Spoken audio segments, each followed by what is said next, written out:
The tunnel began with a memory Michael Callahan had spent 22 years trying to forget. He stood at the edge of his Dakota homestead in the spring of 1885, one hand resting on the shoulder of his 4-year-old son Lucas, and he stared north toward the horizon where the wind never rested. Grass bent low. A hawk turned slow circles above the draw. Somewhere behind him, his wife Jennifer was hanging wash on a line that stretched from the corner of the sod house to a leaning cedar post. Everything looked ordinary. Everything looked safe. But Michael knew what the prairie could do when winter came, and he knew what the earth could do when a man asked too much of it. He had learned both lessons the hard way in two different countries of grief. His father had died beneath 400 feet of Pennsylvania coal when Michael was 9 years old. The collapse had taken 11 men. Only 6 bodies were ever brought up. Michael had stood at the mouth of the shaft for 2 full days, waiting for a father who never returned, and on the 3rd morning his mother had walked him home without a word. He had sworn to her and to himself that he would never step underground again. That vow had lasted until Lucas was born, red and squalling in a Dakota cabin during a March storm so violent that Michael could not have reached the barn if the barn had been on fire. That night, holding his newborn son, Michael had understood something he could not yet put into words. He had traded one danger for another. Coal had killed his father. Wind and cold would happily kill his boy. And the cure, when it finally came to him, was the very thing he had sworn never to touch again. He would go underground, not down into a mine, sideways, straight through the earth between his kitchen and his barn, 60 feet. That was the distance he measured with a length of knotted twine one morning in June of 1885, walking heel to toe from the trapdoor he had already cut beneath the kitchen floor to the corner of the barn where his 2 milk cows stood chewing. 60 feet of prairie soil, mostly clay above a shelf of soft sandstone he had located by driving a pointed iron rod at intervals across the yard. He had been a coal miner for 11 years before he came west. He knew how earth behaved. He knew which layers would hold a roof and which would betray a man. And he knew that if he braced it properly, a tunnel 6 feet high and 3 feet wide could stand as long as the house above it stood. Jennifer watched him drive the first stake that morning. She said nothing.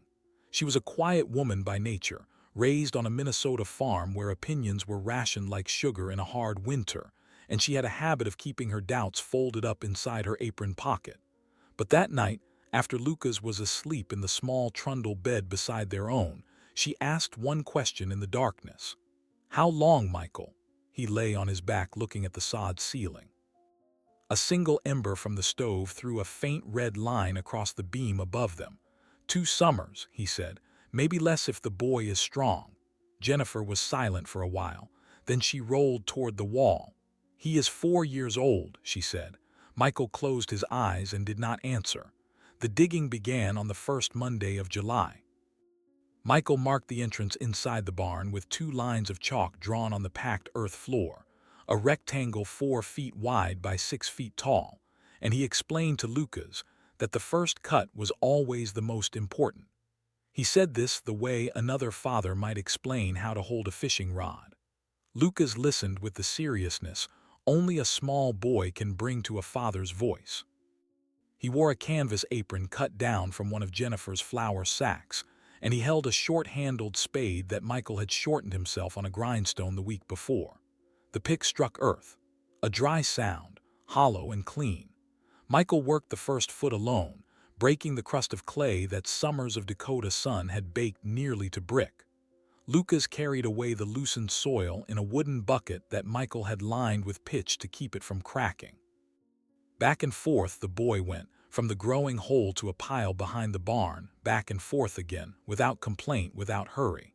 By the end of the first day, the entrance had descended 18 inches into the ground and stretched forward almost 3 feet. Michael measured it twice, wrote the figures in a small leather notebook, and closed the barn door behind them. Jennifer had supper waiting. Lucas ate with the appetite of a man twice his size and fell asleep at the table before the plates were cleared. Michael carried him to bed and sat for a long while at the kitchen window, looking out at the yard where the pile of fresh soil rose beside the barn. The pile would grow.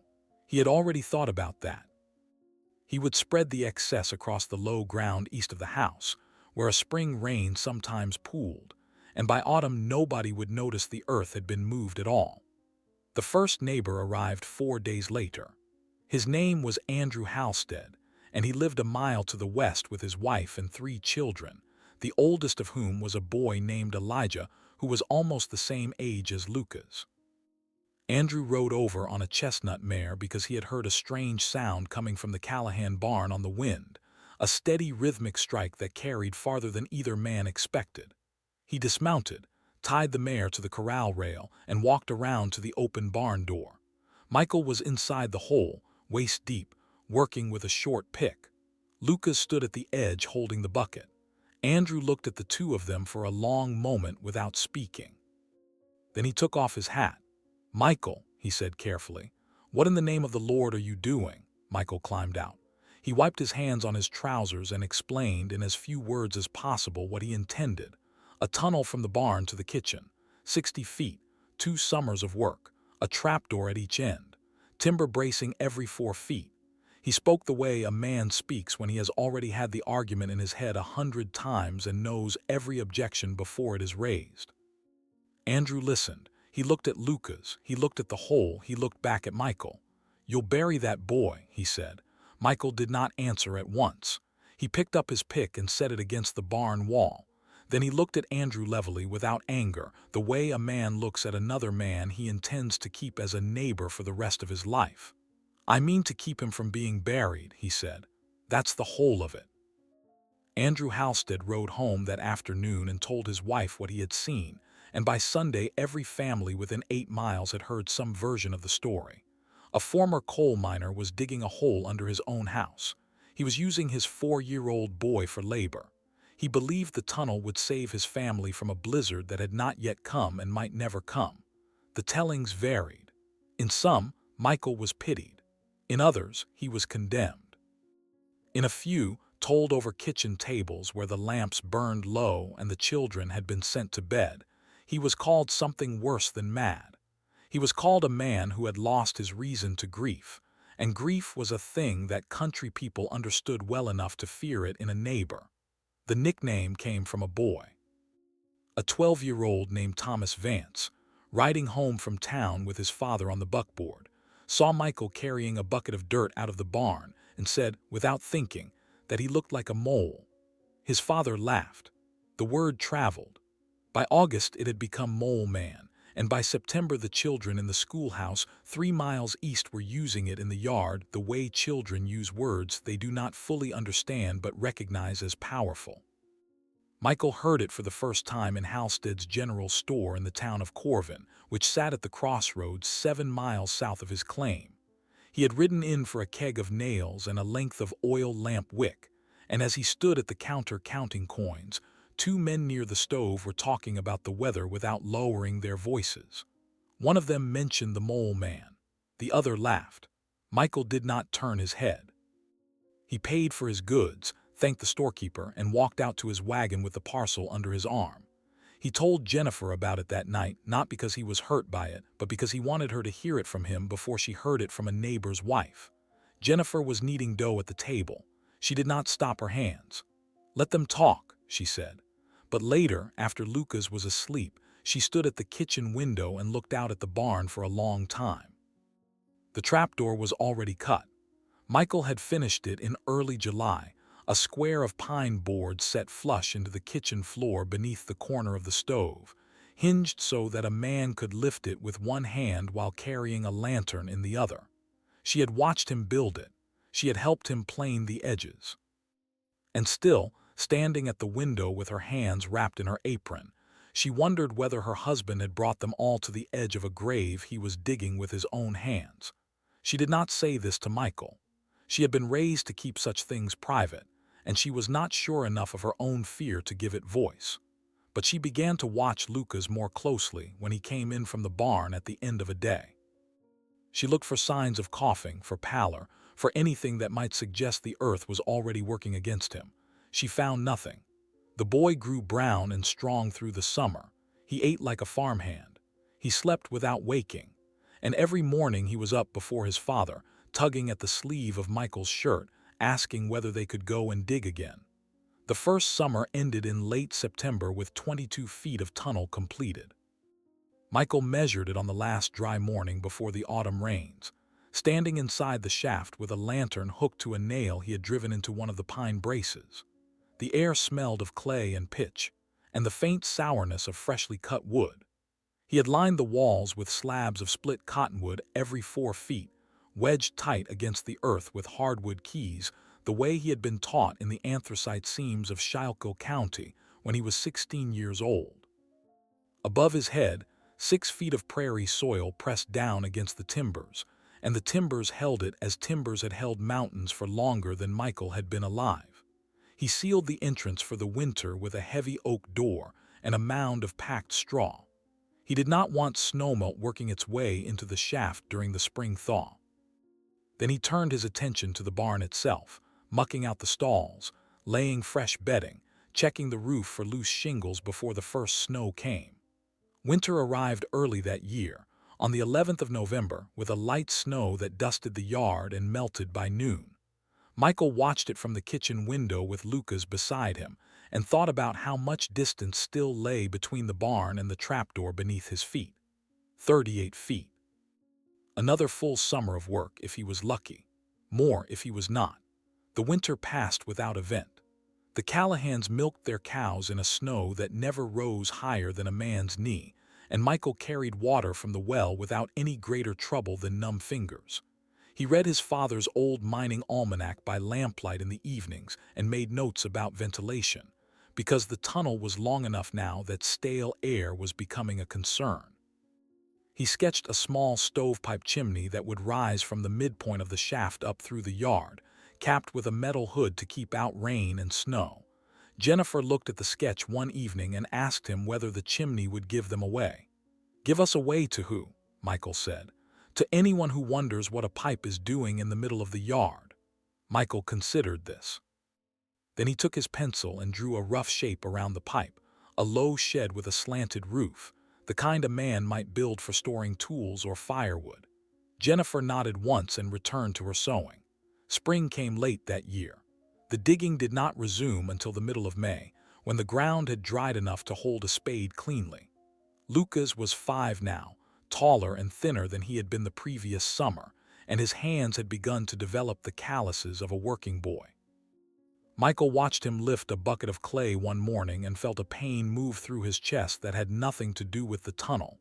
He set down his pick and crouched beside his son. "You do not have to do this," he said quietly. "If you want to be up in the sunlight, chasing the chickens or fishing in the creek, you go. No father would think less of you." Lucas looked at him with the grave patience of a child who has already made up his mind. "I want to help," he said. "It is our tunnel." Michael did not speak for a moment. Then he nodded and stood up, and they returned to the work. The second summer was harder than the first. The earth grew stubborn 25 feet in, where a vein of packed river gravel ran across the line of the tunnel like a scar left by some old creek that had dried up before the first white man ever set foot on the Dakota prairie.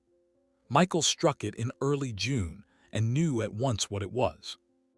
He had seen the same trouble in Pennsylvania, in a drift near Pottsville where the miners had cursed for 3 weeks trying to work around a lens of gravel that swallowed picks and dulled shovels and gave nothing back.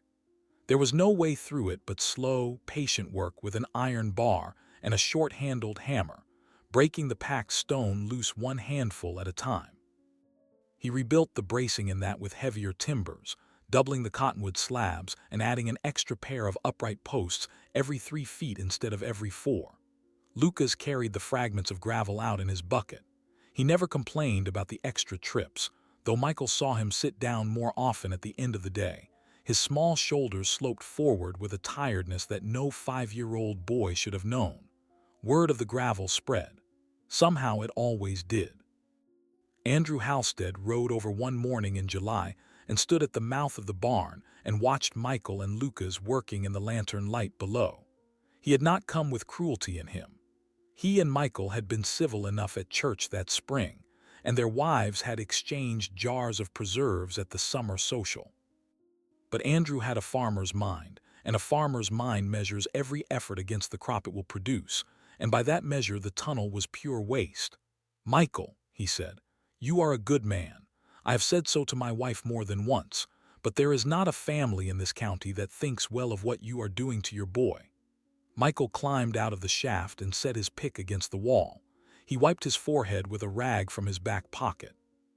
He looked at Andrew for a long moment and did not speak until the words in him had settled into the order he wanted them. "I know what they say," he said. "I have heard it in the store and I have heard it at the schoolhouse. I do not blame them. If I saw another man doing what I am doing, I might say the same." He paused. "But I have been in a mine collapse. I have stood at the shaft head waiting for a father who did not come up, and I have been in a Dakota whiteout, Andrew. 2 winters ago, in that little storm on the 10th of January, I could not see the barn from the kitchen window. I stood at the door with the rope in my hand, and I could not make myself step out into it. If it had been a worse storm, and if the cows had needed me, my boy would have found me in the yard when the snow melted." Andrew was quiet. He looked at Lucas, who was resting on the barn floor with his back against a post, drinking water from a tin cup Jennifer had brought out. "You could build a covered walk," Andrew said. "Timber and canvas, roof it against the snow." "A walk gets buried," Michael said. "A walk gets torn off in a 90-mile wind. This does not." Andrew put on his hat. He rode home. He did not visit again that summer. The tunnel reached the kitchen wall on the 14th of September, 1886. Michael broke through into the small vertical shaft he had dug down from beneath the trapdoor 2 summers before, and the two ends of the work finally met with less than an inch of misalignment. He stood at the joining place with his lantern raised and looked back along the length of what he and Lucas had made. 60 feet of braced pine and cottonwood, ventilated at the middle by a stovepipe hidden inside a tool shed, sloped gently from the barn end to the kitchen end, so that any water seeping in would drain toward a gravel pit he had dug beneath the barn floor. He turned to Lucas, who was standing at the barn end with a lantern of his own, and he did not know what to say to a 5-year-old boy who had done a grown man's work for 2 summers running. He walked back down the tunnel and picked his son up and carried him out into the yard. Jennifer was waiting at the kitchen door. She had known by the sound of the picks that morning that the breakthrough was close. She looked at Michael and at Lucas and at the barn behind them, and she opened her mouth to say something and then closed it again, and instead she reached out and put her hand against the side of Lucas's face. That night at supper she said only one thing about the tunnel. "It is finished then." "The digging is finished," Michael said. "There is still the finishing. Lantern hooks along the walls, a shelf for spare wicks, a second door at the kitchen end in case the first ever warps, boot scrapers, a bench at the halfway point. You will do it before winter." "I will do it before winter." He did. Through October and into the first week of November, he worked in the tunnel every evening after the day's chores were done, driving iron hooks into the timber posts, hanging lanterns at intervals of 10 feet, laying a plank floor along the length of it so that a man could walk without slipping in mud after a rain. He built the halfway bench on a whim, because it seemed to him that Lucas might one day want to sit down in the middle of the tunnel and simply be there, in that strange quiet space beneath the yard, where the wind did not exist. When it was done, he lit every lantern one evening and walked Jennifer through it from the trapdoor to the barn, and she said nothing but held his hand very tightly, and at the barn end she stopped and turned around and looked back at the long lantern-lit line of it, and Michael saw that she was crying. She did not tell him then, and she never told him afterward, what she had been thinking during those 2 summers of digging. She did not tell him about the nights she had lain awake listening for the sound of a cave-in. She did not tell him about the mornings she had walked to the barn door with her heart in her throat, afraid to look inside. She did not tell him that on one particular afternoon in the previous August, she had knelt in the kitchen with her forehead against the trapdoor and prayed the only prayer she knew how to pray, which was please. She did not tell him because it did not matter anymore. The tunnel was there. The tunnel worked, and winter was coming. The blizzard came on the 22nd of December, 1886, and it came without much warning. Michael woke that morning to a sky the color of skimmed milk and a barometer that had dropped a full inch overnight. He stood on the porch with his coffee cup in his hand and watched the light change over the northern horizon, and he knew what was coming the way a sailor knows a squall by the taste of the air. He went back inside and told Jennifer to fill every kettle and pot she had. He carried an extra armload of firewood to the stove. He fed the chickens double their ration and shut the coop tight with a length of baling wire he had been saving for the purpose. Then he went out to the barn and checked the cows and the 2 horses and the sow and her 4 winter shoats, and he closed the barn door and dropped the crossbar into place, and he did not open that door again for 6 days. The wind arrived at 2:30 in the afternoon. It came out of the north at a speed no one in the county could measure, because no one in the county owned an instrument that could measure it. It came dry and hard and full of ice that was more powder than snow, and it filled the sky so completely that a man standing on his own porch could not see the well 20 feet away. The temperature at 3 o'clock was 4 degrees above zero. At 6, it was 14 below. By midnight it was 28 below, and the wind had not slackened for a single minute. At 5:30 that first evening, Michael lifted the trapdoor beneath the corner of the kitchen stove and climbed down into the tunnel with a milking pail in one hand and a lantern in the other. Lucas watched him from the kitchen floor. Jennifer stood at the stove with her arms folded across her chest. Michael pulled the trapdoor closed above him and walked the 60 feet to the barn in the yellow lantern light, past the halfway bench and the ventilation pipe, and the lanterns hanging cold and unlit along the walls. At the barn end, he climbed the short ladder, pushed open the second trapdoor, and stepped out into the barn, where the 2 cows turned their heads toward him with the mild curiosity of animals who had not yet realized that anything was wrong outside. He milked them both. He forked hay into the horse stalls. He broke the ice on the water trough with the back of a hatchet and refilled it from a barrel he had positioned in the barn the previous week for exactly this purpose. He checked the sow. He checked the shoats. He picked up his milking pail and his lantern and went back down through the trapdoor into the tunnel and walked the 60 feet home. Jennifer was waiting at the kitchen end with the trapdoor already lifted. Michael handed her the pail. He climbed out. He set the lantern on the table and unbuttoned his coat, and he was not cold. He had not felt the wind. He had not seen the snow. Somewhere above his head, the storm was killing men who were trying to reach barns 20 feet from their own back doors, and he had walked to his cows and back and had not so much as felt the air stir against his face. He did it 4 times that day. He did it 4 times a day for the next 5 days. By the second day of the storm, the pattern of Michael's life had narrowed to something almost monastic. He rose at 5, dressed in the dark, ate whatever Jennifer had kept warm on the stove, and lifted the trapdoor. He walked. He milked. He walked back. He ate again at 9 and lifted the trapdoor again at 10. He walked. He fed. He walked back. He did this at 2 in the afternoon and again at 6 in the evening. And between those trips, he sat at the kitchen table and read to Lucas from a battered copy of Robinson Crusoe that Jennifer had brought west with her from Minnesota. And he mended a bridle that had been waiting 3 weeks for his attention. And he oiled the hinges of both trapdoors so they would not squeak. And he listened to the wind above the roof and did not go out into it. Jennifer moved through the house with a quietness that was not fear anymore, but something closer to reverence.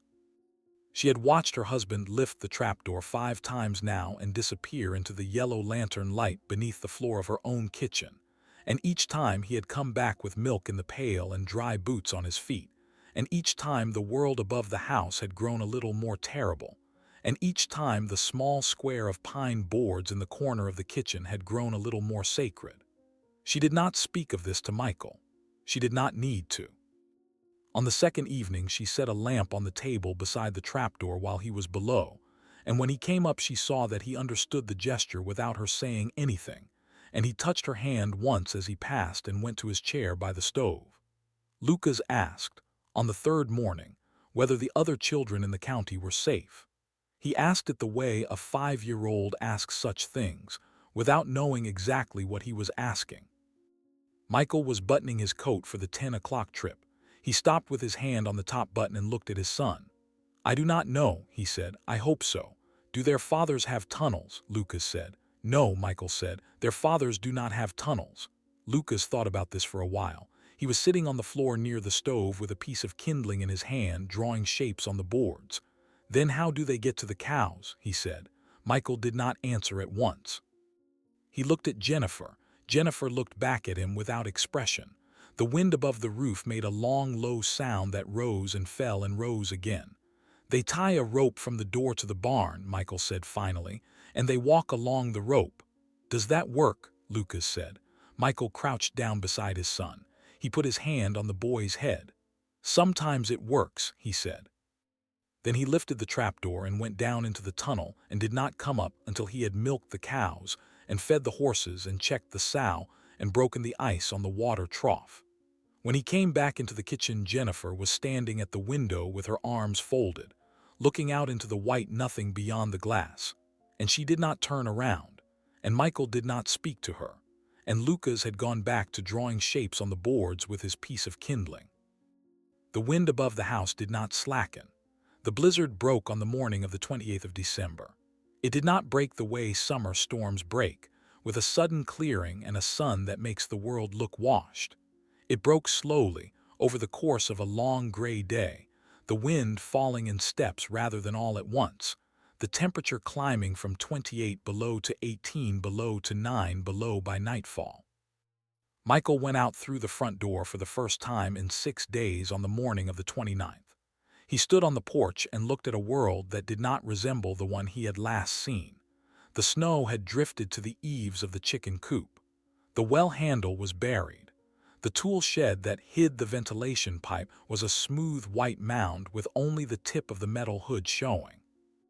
Beyond the yard, the prairie was a series of long white waves, and the fence line that had run east from the barn was gone entirely, as if someone had rolled up the wire and carried it away in the night. He walked to Halstead's place on the 2nd of January. The roads were not open exactly, but a man on foot could make his way along the higher ground where the wind had scoured the drifts down to a hard crust.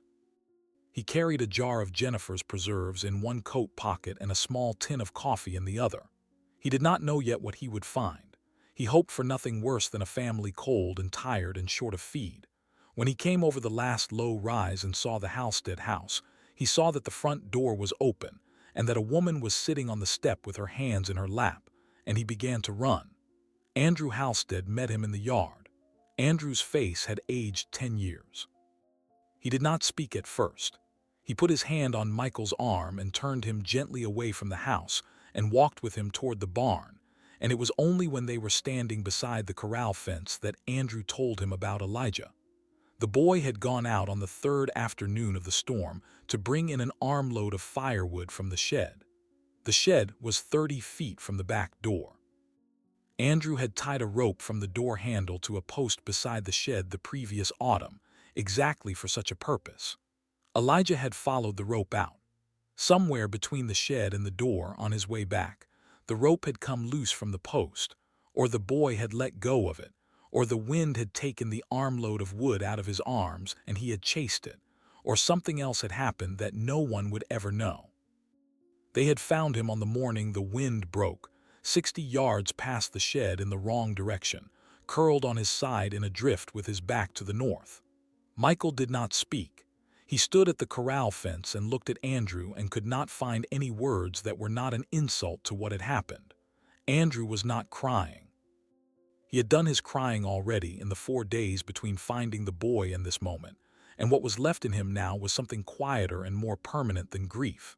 He looked at Michael and he said only one thing: "I should have listened to you." Michael shook his head.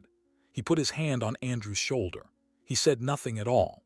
Michael walked home that afternoon along the same high ground he had come by, and he did not tell Jennifer about Elijah until Lucas was asleep. He sat at the kitchen table with the lamp turned low, and he told her in as few words as he could manage. And Jennifer put her face in her hands and did not make a sound, and Michael sat across from her and did not touch her because he understood that she needed the space around her to be empty just then. After a while, she got up and went into the bedroom and stood beside the trundle bed and looked at Lucas sleeping there, and Michael did not follow her. He did not go to Andrew with an offer. He waited. He understood that a man who has just lost a son cannot be asked to accept help, that help must be laid down within reach and left there. In the middle of January, he rode into Corvin and stopped at Halstead's store and told the storekeeper, in a voice that carried no further than the counter between them, that any man in the county who wanted to learn how to dig a tunnel from his kitchen to his barn was welcome at the Callahan claim as soon as the ground thawed.